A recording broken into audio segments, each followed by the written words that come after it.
नमस्कार दोस्तों, जैसा कि आपको पता है अभी जनगणना का प्रथम फेज जो है खत्म हो चुका है। अब जनगणना के सेकंड फेज की तैयारियां की जा रही है।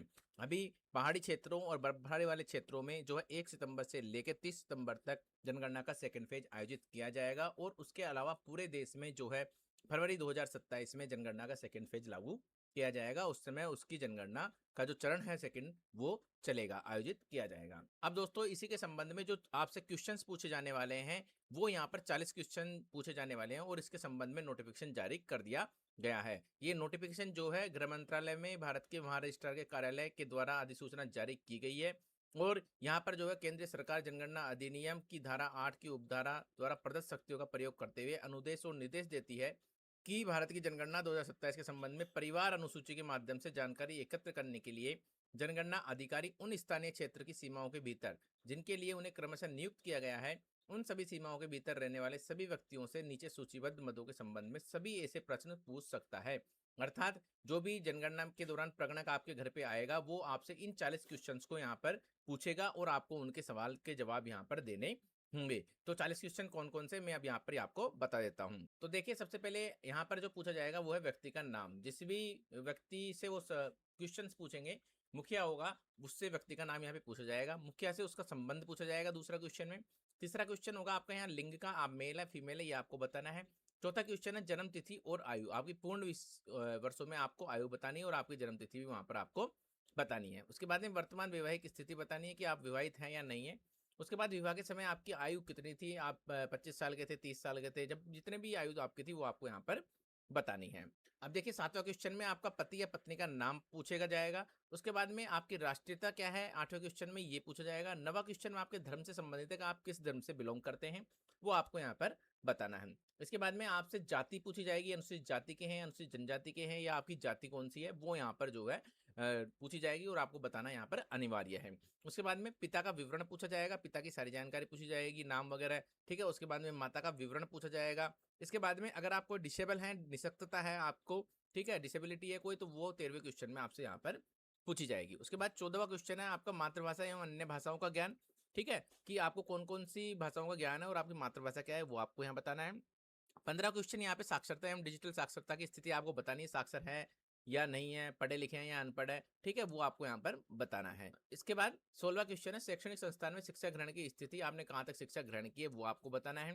और आपको यहाँ पर जो है 17वें क्वेश्चन में प्राप्त शिक्षा का उच्चतम स्तर, आपने शिक्षा प्राप्त कर रखी है तो आपने कहाँ तक पढ़ाई कर रखी है, एमए बीए पीएचडी जो भी आपने पढ़ा रखा है वो बताना है। उसके साथ में उसका संख्या या विषय भी आपको यहाँ पर बताना है। उसके बाद में 18वां क्वेश्चन पिछले वर्ष किसी भी समय आपने कोई कामकाज किया हो तो वो बताना है।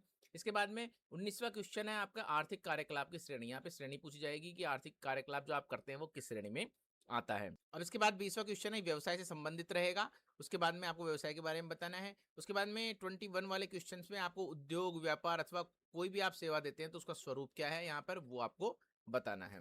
इसके बाद में जो कर्मी है उसका वर्ग क्या है, यहाँ पे आपको बताना है कि आप किस वर्ग के जो कर्मी हैं। इसके बाद 23वां क्वेश्चन गैर आर्थिक कार्यकलाप के संबंध में है, जो कि कोई अल्पकालिक अर्ध अल्पकालिक या कोई गैर कर्मी है उसके लिए यहाँ पर पूछा जाएगा। अब इसके बाद 24वां क्वेश्चन है कि आप काम की खोज कर रहे हैं अभी या काम के लिए उपलब्ध हैं तो भी आपसे ये वाला क्वेश्चन पूछा जाएगा, 24वां क्वेश्चन। उसके बाद 25वां क्वेश्चन है कार्यस्थल तक की यात्रा आप किस प्रकार से करते हैं आपके, वो आपको बताना है। 26वां क्वेश्चन है आपका जन्म स्थान कहाँ पर है, जन्म स्थान आपको बताना है। उसके बाद में 27वां क्वेश्चन पूर्व निवास स्थान आपका कहाँ पर है, कि आपका जो पहले निवास करते थे वो कहाँ पर है, ठीक है। उसके बाद में 28वां आपने स्थान परिवर्तन का कारण बताना है कि स्थान परिवर्तन आपने क्यों किया है, पहले जो निवास करते थे उससे आप दूसरी जगह पर क्यों आ गए। इसके बाद में 29वां क्वेश्चन है स्थान परिवर्तन के पश्चात इस गांव नगर में निवास की अवधि, मान लीजिए आप पहले जयपुर रहते थे बाद में दिल्ली आ गए तो आप दिल्ली में कब से रह रहे हो ये आपको वहां पर बताना है, कितनी अवधि में आपको हो गई है, समय हो गया है। इसके बाद में स्थायी निवास स्थान का पता आपको बताना है कि परमानेंट आपका जो निवास है वो कहाँ पर है वो आपको बताना है। इसके बाद में 31वां क्वेश्चन वर्तमान में जीवित बच्चों की संख्या कितनी है, ठीक है, वो आपको यहाँ पर बताना है। और केवल वर्तमान में जो विवाहित विधवा तलाकशुदा और संबंध विच्छेदित जो महिलाएं हैं उनके लिए ये यहाँ पर बताया गया है। इसके बाद 32वां क्वेश्चन है कभी भी जीवित पैदा हुए बच्चों की संख्या, ठीक है, ये आपको वहां पे बतानी है। इसके बाद 33वां क्वेश्चन है पिछले 1 वर्ष के दौरान जीवित पैदा हुए बच्चों की संख्या, कि अगर अब जो है पिछले 1 वर्ष के दौरान कोई बच्चा जीवित पैदा हुआ तो उसकी संख्या यहाँ पर बतानी है। उसके बाद में 34वां क्वेश्चन है कोविड 19 टीकाकरण का स्थान क्या है वो आपको यहाँ पर बताना है। इसके बाद में 35वां क्वेश्चन है, बैंक खातों की कुल संख्या आपको बतानी है कि आपके कितने बैंक खाते कितने खुलवा रखे, वो आपको यहाँ पर देनी है डिटेल। 36वां क्वेश्चन है आपका मोबाइल नंबर, यदि आपके पास मोबाइल नंबर उपलब्ध है तो आप मोबाइल नंबर दे दें। इसके बाद 37वां क्वेश्चन है आधार नंबर, यदि आपने आधार कार्ड बनवा रखा है तो आपको वो नंबर वहां पर बताने हैं। इसके बाद में 38वां क्वेश्चन है वोटर आईडी कार्ड नंबर, अगर आपने वोटर आईडी कार्ड बना रखा है तो आपको वो वहां पर जो है बताना है उसका नंबर। और इसके बाद 39 क्वेश्चन है आपका 39वां क्वेश्चन पासपोर्ट नंबर, यदि आप भारतीय पासपोर्ट धारक है तो आपको यहाँ पर पासपोर्ट नंबर बताना है। और इसके बाद में 40वां क्वेश्चन है ड्राइविंग लाइसेंस की उपलब्धता, आपके पास ड्राइविंग लाइसेंस है या नहीं ये भी आपको यहाँ पर बताना है। तो दोस्तों ये जो है 40 क्वेश्चन है जिनको अब आगामी आने वाली आपको जनगणना का जो फेस्ट हुआ है उसमें पूछा जाएगा।